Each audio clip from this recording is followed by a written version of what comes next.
नाज़रीन आदाब, आप देख रहे हैं INN चैनल। मैं हूं शेख अहमद अली। आज की ख़ास बात में हम देखेंगे कई अहम कौमी और बैनुल-अक़वामी ख़बरें। इंडिया गेट पर पिछले 50 सालों से लगातार जल रही अमर जवान ज्योति का नेशनल वॉर मेमोरियल में वाक़ अमर जवान ज्योति में इंजमाम कर दिया गया है। अमर जवान ज्योति को 1972 में उस वक्त की वज़ीर आज़म इंदिरा गांधी ने 1971 हिंद पाक जंग के शहीदों की याद में कायम किया था। 3 दिसंबर 1971 को हिंदुस्तान पाकिस्तान के बीच लड़ाई शुरू हुई। 13 दिनों तक ये जंग चली। 16 दिसंबर 1971 को हिंदुस्तानी फौज ने पाकिस्तान के 93,000 फौजियों को अपने कब्जे में लिया और बांग्लादेश के 7.5 करोड़ लोगों को आज़ादी दिलाई। इस जंग में हिंदुस्तान के 3,843 जवान शहीद हुए थे। उन शहीदों की याद में उस वक्त की वज़ीर आज़म इंदिरा गांधी ने अमर ज्योति जलाने का फैसला किया था। 26 जनवरी 1972 को इंडिया गेट पर अमर जवान ज्योति का इफ्तिताह किया गया था। यहाँ काले रंग का एक मेमोरियल बना हुआ है जिस पर अमर जवान लिखा हुआ है। इस पर L1A1 सेल्फ लोडिंग राइफल और एक फौजी हेलमेट भी रखा हुआ है और लौ लगातार 5 दहों तक जलती रही, जिसे आज बुझाकर वॉर मेमोरियल में शिफ्ट किया गया।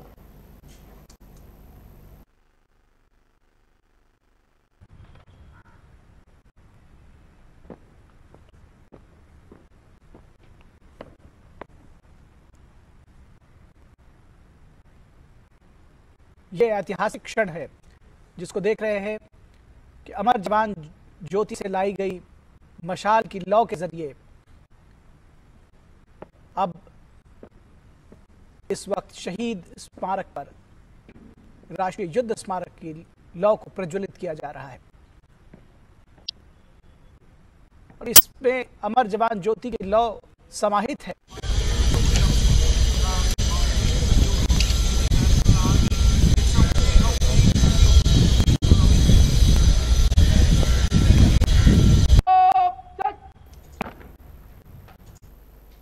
इंडिया गेट गोल चक्र पर वाक़े तारीखी छतरी में 23 जनवरी को नेताजी सुभाष चंद्र बोस की यौम पैदाइश पर उनके होलोग्राम मुजस्समे की नकाब कुशाई की जाएगी। वज़ीर आज़म नरेंद्र मोदी ने इससे पहले ट्वीट करके वहां नेताजी का ग्रेनाइट का मुजस्समा बनाने का ऐलान किया था।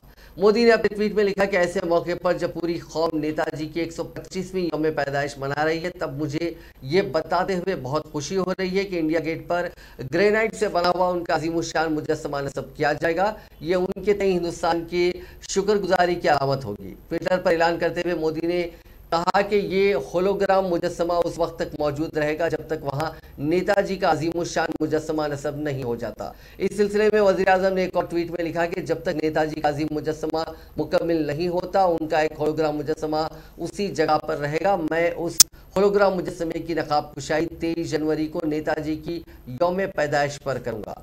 इसके साथ उन्होंने छतरी के नीचे ग्रेनाइट और होलोग्राम के मुजस्समों की तस्वीरें भी शेयर की।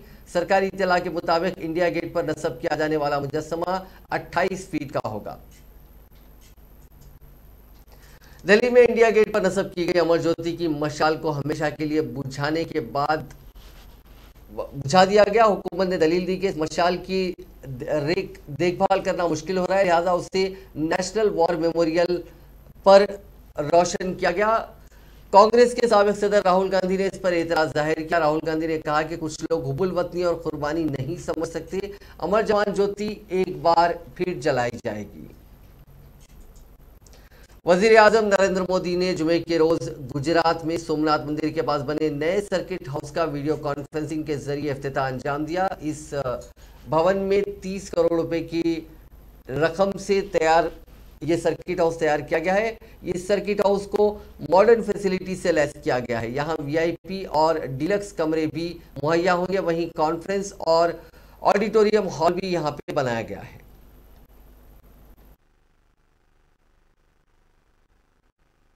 जब मैं वोकल फॉर लोकल की बात करता हूं तो मैंने देखा है कुछ लोगों को यही लगता है कि मोदी का वोकल फॉर लोकल मतलब दिवाली के समय दिए कहां से खरीदना है। इतना सीमित अर्थ मत करना भाई। जब मैं वोकल फॉर लोकल कहता हूं तो मेरी दृष्टि से टूरिज्म भी इसमें आ जाता है। मेरा तो हमेशा आग्रह रहता है कि जो भी अगर परिवार में बच्चों की इच्छा है, विदेश जाना है, दुबई जाना है, सिंगापुर जाना है, मन करना है, लेकिन विदेश जाने का प्लान करने से पहले परिवार में तय करो, पहले हिंदुस्तान में 15-20 मशहूर स्थान पर जाएंगे, पहले हिंदुस्तान को अनुभव करेंगे, देखेंगे, बाद में दुनिया के किसी और जगह पर जाएंगे। साथियों, वोकल फॉर लोकल जीवन के हर क्षेत्र में हमें इसे अंगीकार करना ही होगा। देश को समृद्ध बनाना है, देश के नौजवानों के लिए अवसर तैयार करने हैं।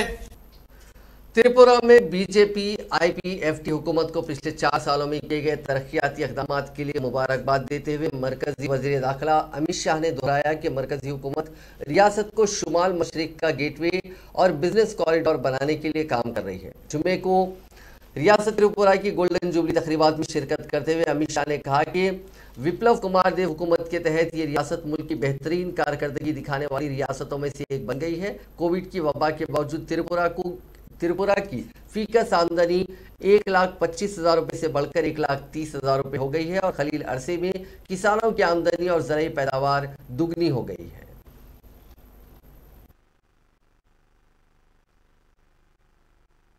कम्युनिस्ट शासन ने त्रिपुरा को बहुत पिछड़ा राज्य बनाने में कोई कसर नहीं की। प्रतिद्वंदियों पर हिंसा करना ही कम्युनिस्टों की राजनीति रही। कभी भी विकास के दृष्टिकोण से सरकारें चली ही नहीं और मुझे बड़ा अफसोस है कि त्रिपुरा जैसा महत्वपूर्ण राज्य 2 दशक तक विकास से महरूम रहा, मगर त्रिपुरा ने मोदी जी पर श्रद्धा रखी, पूर्ण बहुमत की भारतीय जनता पार्टी की एनडीए की सरकार बनाई और आज त्रिपुरा विकास के रास्ते पर चल रहा है। ये 2 दशक के अंदर भारतीय जनता पार्टी के 450 से ज्यादा कार्यकर्ताओं पर हमले हुए, कई लोगों ने अपनी जान गंवाई, कई लोग सालों सालों तक अपने घर नहीं जा पाए, घूमते रहे अपने ही राज्य में, अपने ही देश में, वो बेसहारा होकर शरणार्थी होकर रहे। मगर आज इस सब का जो प्रयास था और सबका जो तपस्या थी, इसका सुफल मिलने लगा है और त्रिपुरा विकास के रास्ते। कांग्रेस के साबिक सदर राहुल गांधी और पार्टी की रियासती incharge general secretary Priyanka Gandhi Vadra ने उत्तर प्रदेश असेंबली इंतखाबात के लिए भर्ती विधान युवा मंशूर जारी करते हुए जुमे को कहा कि इसमें रियासत के नौजवानों को तरक्की के लिए जो भी वादे किए गए हैं उन्हें हर पूरा करने की हर मुमकिन कोशिश की जाएगी। आज पार्टी हेडक्वार्टर्स में मुनक़िदा एक प्रेस कॉन्फ्रेंस में राहुल गांधी और प्रियंका गांधी ने नौजवानों और खवातीन को नई सिमत और नए रास्ते पर ले जाने के लिए उत्तर प्रदेश में हुनर को फरोग दिया जाएगा, स्किल सेंटर्स के क्लस्टर कायम किए जाएंगे और नौजवानों को रोजगार देकर उनकी ख्वाहिशात की तकमील की जाएगी। कांग्रेस कायदीन ने कहा कि रोजगार नौजवानों का सबसे बड़ा बहरान है और उत्तर प्रदेश के नौजवानों को भी इसी बहरान का सामना है, इसीलिए पार्टी ने भर्ती विधान के नाम से अपना मंशूर जारी किया जिसमें नौजवानों को रोजगार फराहम करने के लिए कानून साजी की जाएगी। जुझारू अध्यक्ष लल्लू जी हमारे बीच में नहीं, क्योंकि वो रास्ते में फॉग के अंदर हैं। मुझे उम्मीद है कि या वो लेट तक पहुंच जाएंगे, नहीं तो उन्होंने मुझे विशेष तौर से दूरभाष पर ये कहा कि मैं आपके समक्ष भी और प्रियंका जी राहुल जी को भी ये बताऊं कि वो बहुत कीन थे और आज आना चाहते थे, पर क्योंकि रास्ते में वेदर खराब है तो वो पहुंच नहीं पाए। और बगैर किसी विलंब के मैं अनुरोध करूंगा कि अब इस दस्तावेज का अनावरण राहुल गांधी जी और प्रियंका गांधी जी करेंगे।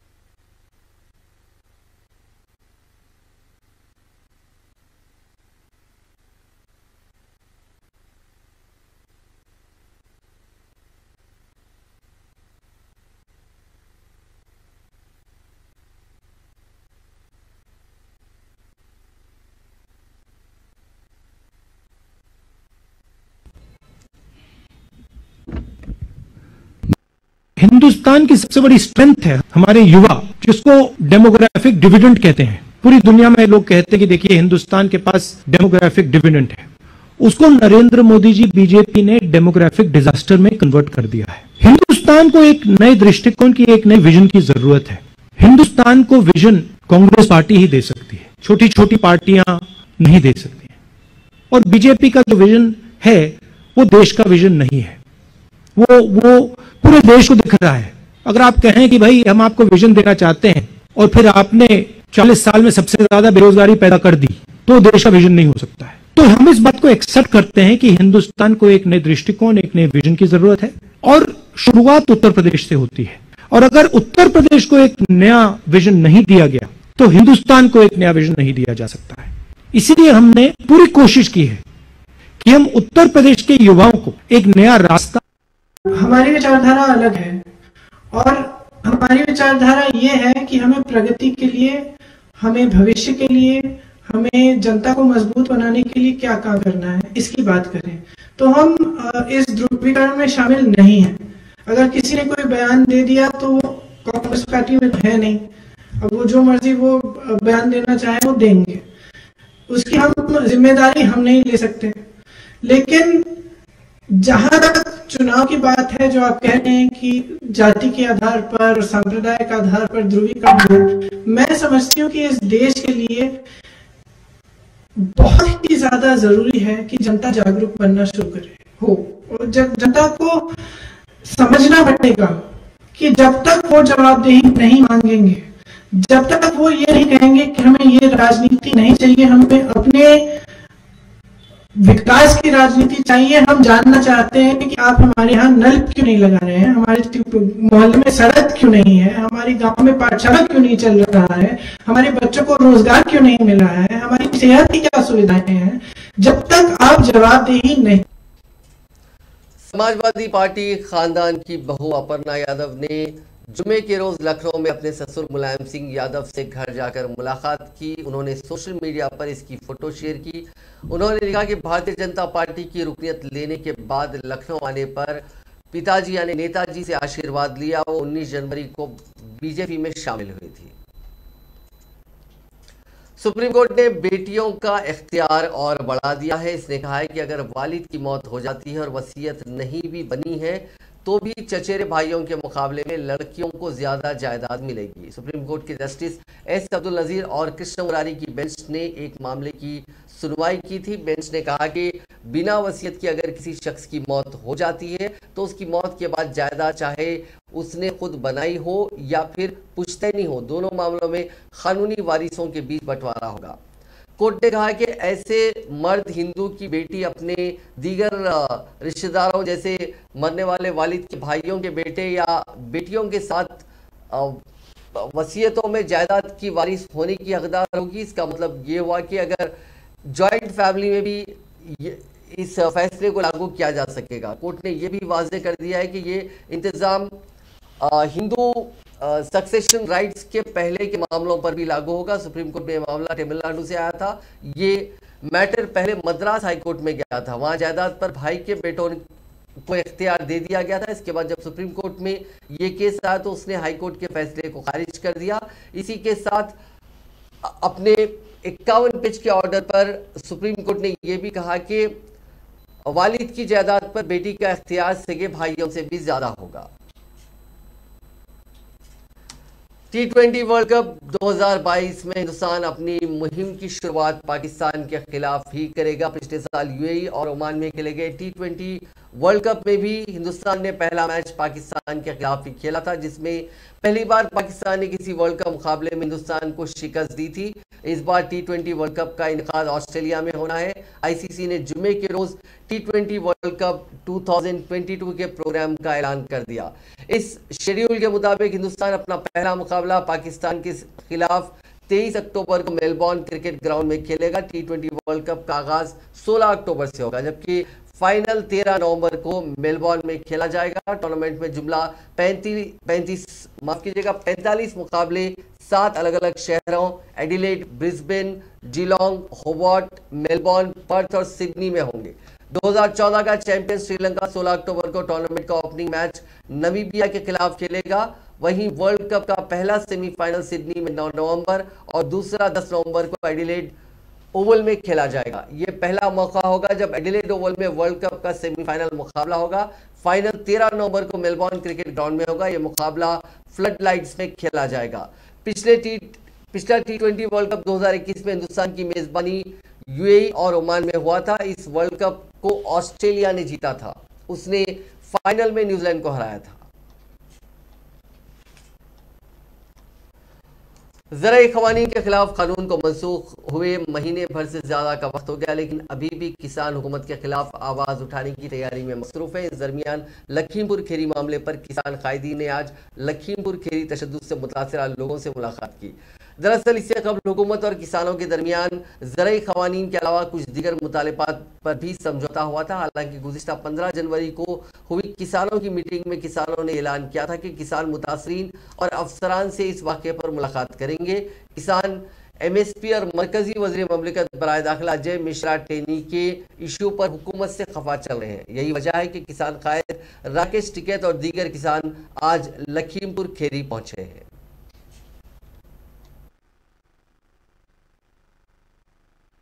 में यहाँ पे हमको इलेक्शन लड़ने तो आए नहीं रहे लखीमपुर में, ये हमने पर्चा भर रखा। यहाँ पे जिन किसानों की डेथ हुई उस दिन के बाद वो उन परिवारों से नहीं मिले। जो किसान हमारे जेल में गए हम उनसे भी नहीं मिले, वे जेल में हैं, उनके परिवारों से मिलेंगे। यहाँ पे पुलिस प्रशासन है, DM और SSP है, इनसे हम मिलेंगे। 3 काम हमारे अभी यहाँ पे है, क्योंकि अजय टेनी वाला गिरफ्तारी, उनकी बर्खास्तगी, ये एक इशू है। तो ये सारे मामले अभी हैं, इनसे मिलेंगे। 2 दिन हम यहाँ पे अभी रहेंगे और यहाँ के SSP, यहाँ के DM साहब से इनसे मिलेंगे, क्योंकि यही सारी बातें बताएंगे आगे इनके क्या कार्रवाई चल रही है। जी, आपका दावा है कि सत्ता में बीजेपी द्वारा वापस नहीं आएगी, वही बीजेपी का वादा है कि अब की बात। ये यहाँ क्या इलेक्शन हो रहा, कोई हम अपने किसानों के बीच में जा रहे। सत्ता में कौन आओगा नहीं आओगा, किसी न किसी कोई तो आवेगा। हमें क्या पता भाई कौन आओगा कौन नहीं आवे। 219 वाले मुकदमे में चार्जशीट भी हो चुकी है, वो जानकारी करेंगे आज। सारे जो वकील होंगे, जो लोग यहाँ पे होंगे, उनसे सबसे बातचीत है जी। उसमें मंत्री का नाम नहीं था। मंत्री के खिलाफ 120B का मुकदमा है और उसने 10 दिन पहले बयान दिया था। जब ये झगड़ा हुआ, उसके बेटे ने गाड़ियां चलाई, 10 दिन पहले उसका बयान है। उसके बयान पे क्या कार्रवाई हुई, सुप्रीम कोर्ट उसको देख रहा है और अधिकारी से बात करेंगे इसमें उसमें क्या। लखीमपुर में मुल्क के नए संसद भवन को बनाने का खर्च करीब 29% बढ़कर 1250 करोड़ रुपए हो गया है। पहले इसे 971 करोड़ रुपए में बनाया जाना था। खर्च बढ़ने की वजह एडिशनल वर्क, कंस्ट्रक्शन प्लान में बदलाव और सुप्रीम कोर्ट के अहकामात पर अमल करना है। कुछ रिपोर्ट्स में दावा किया गया है कि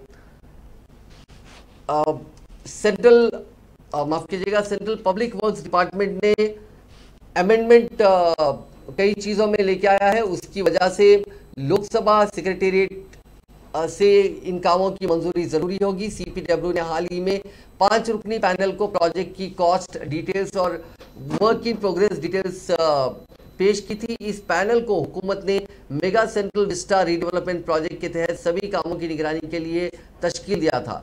नए संसद भवन का काम टाटा को 971 करोड़ में दिया गया था और 40% प्रोजेक्ट पूरा हो चुका है।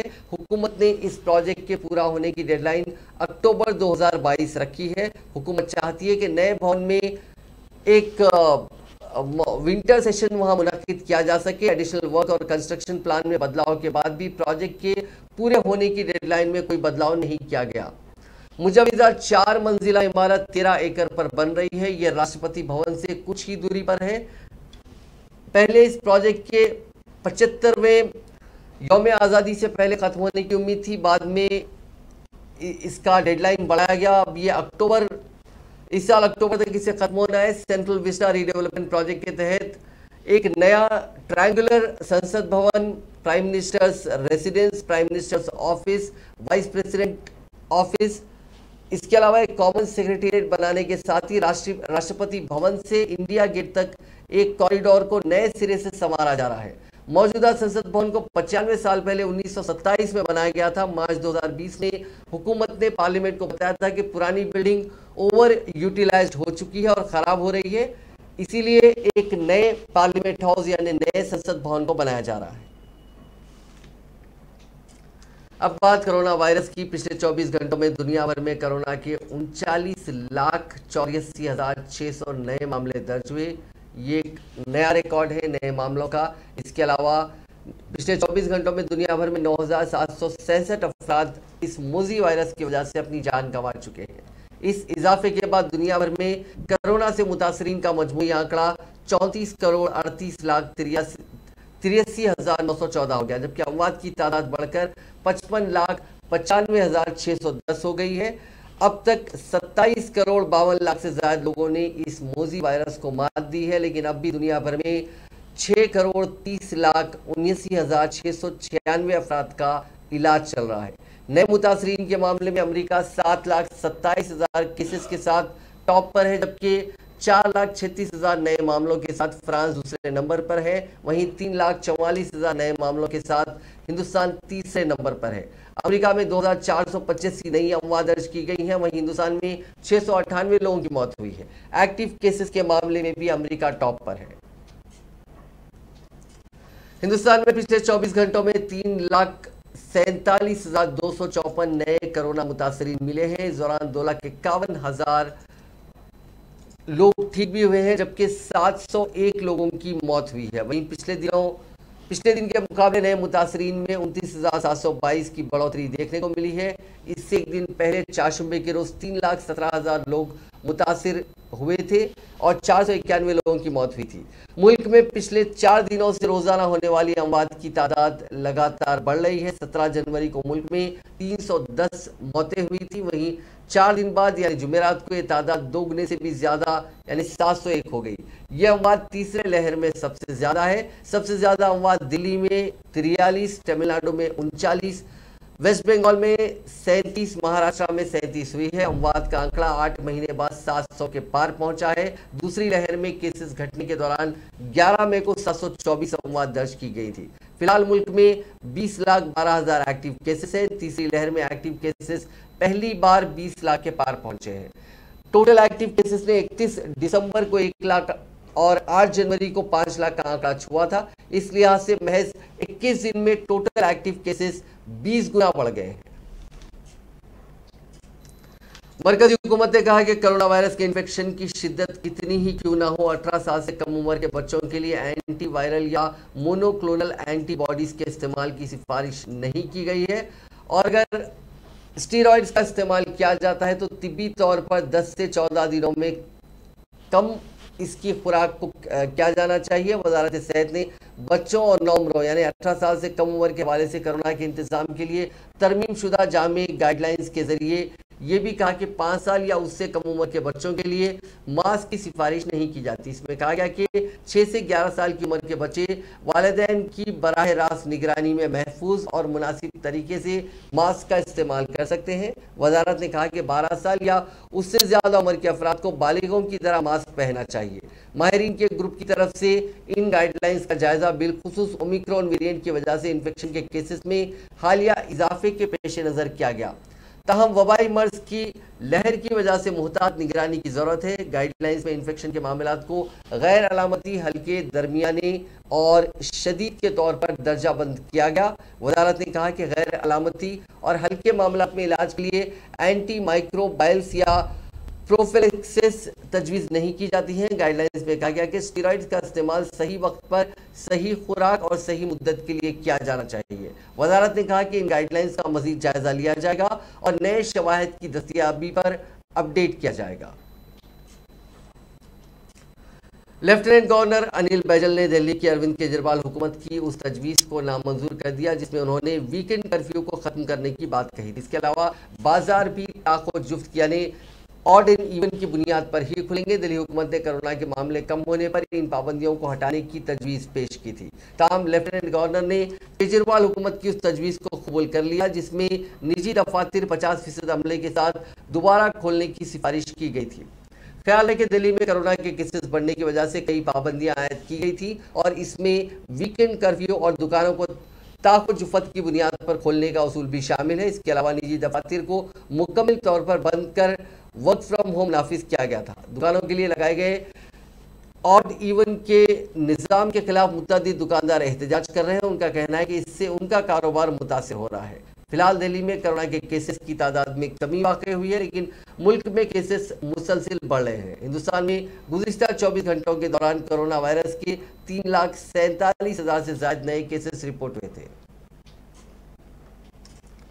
वेस्ट अफ्रीकी मुल्क लाइबेरिया की दारुल हुकूमत मोनरोविया में एक चर्च में मची भगदड़ में 29 लोगों की जान चली गई। यह हादसा न्यू क्रू टाउन में सारी रात चलने वाले चर्च के प्रोग्राम में हुआ।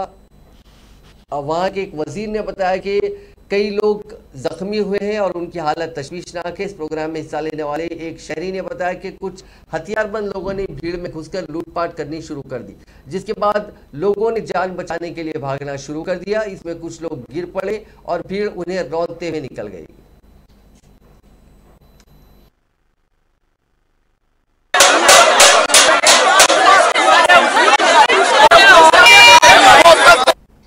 वेस्टर्न घाना में एक ट्रक में जोरदार धमाके की वजह से करीब 17 लोगों की मौत हो गई। ये ट्रक गोल्ड माइन के लिए एक्सप्लोजिव्स लेकर जा रहा था और मोटरसाइकिल से टकरा जाने की वजह से यह हादसा हुआ। धमाके की वजह से जमीन में एक बड़ा क्रेटर बन गया और दर्जनों इमारतें ढह गई।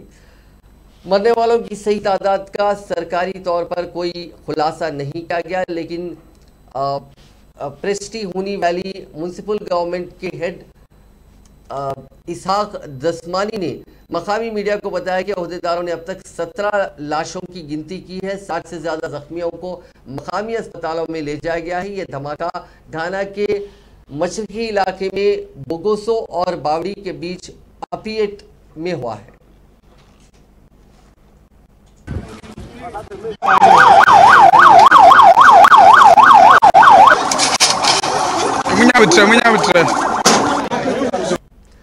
यूक्रेन जंग के मुहाने पर है। रूसी अफवाज उसकी सरहद से महज 20 किलोमीटर दूर हमले के लिए तैयार नजर आती हैं। अमेरिका और उसके साथ ही नाटो मुल्क इस जंग को टालने के लिए भरपूर कोशिश कर रहे हैं। आज जिनेवा में रूस और अमेरिका की वज़राए खारजा की मीटिंग पर सबकी नज़रें टिकी हुई हैं। डर इस बात का है कि अगर रूस हमला करता है तो ये जंग रूस बनाम वेस्ट हो सकती है। जंग के अंदेशे को देखते हुए ब्रिटेन ने यूक्रेन को एंटी टैंक वेपन्स दिए हैं, तो कनाडा ने अपनी पूरी ट्रूपर रेजिमेंट यूक्रेन भेज दी है। न्यूयॉर्क टाइम्स की एक रिपोर्ट के मुताबिक अमेरिकी वजीर खारजा एंटी ब्लिंकन और रूसी वजीर खारजा सरगाई लावरोव की मुलाकात से ये पता लगेगा कि यूरोप में एक नई जंग होती है या इसे टाला जा सकता है। रूस अब वेस्ट के लिए एक बड़ा खतरा है और ऐसा लगता है कि अमेरिका और उसके यूरोपीय साथियों के बीच सही कोऑर्डिनेशन नहीं है। खुद बाइडेन ने जुमेरात की रात छोटी घुसपैठ का लफ्ज का इस्तेमाल करके अपने साथी मुल्कों को एक कंफ्यूजन में डाल दिया था। हालांकि बाद में सफाई दी कि अगर रूस यूक्रेन पर हमला करता है तो अमेरिका और उसके साथी उसे यूक्रेन का साथ देंगे। सऊदी अरब की क़यादत वाले इत्तेहाद की जानिब से यमन की बंदरगाह शहर अल हुदैदा में फिजाई हमले के बाद पूरे यमन में इंटरनेट सर्विसेज ठप हो गई है। नेट ब्लॉक्स की ट्रैफिक मॉनिटरिंग सर्विस ने यह इत्तला दी है। नेट ब्लॉक्स के मुताबिक फिजाई हमला टेलीकम्युनिकेशन कंपनी की इमारत पर किया गया। वहीं इत्तेहादी अफवाज ने तस्दीक की है कि उसने अल हुदैदा में फिजाई हमला किया है। काबिल जिक्र है कि यमन में सदर अब्दुल रबा मंसूरी हादी की क़यादत में सरकारी अफवाज और हौसी बागियों के दरमियान कई बरसों से लड़ाई जारी है। मार्च 2015 से सऊदी क़यादत में अरब इत्तेहाद हादी की अफवाज के साथ मिलकर बागियों के खिलाफ फिजाई, जमीनी और समुद्री मुहिम चला रहा है।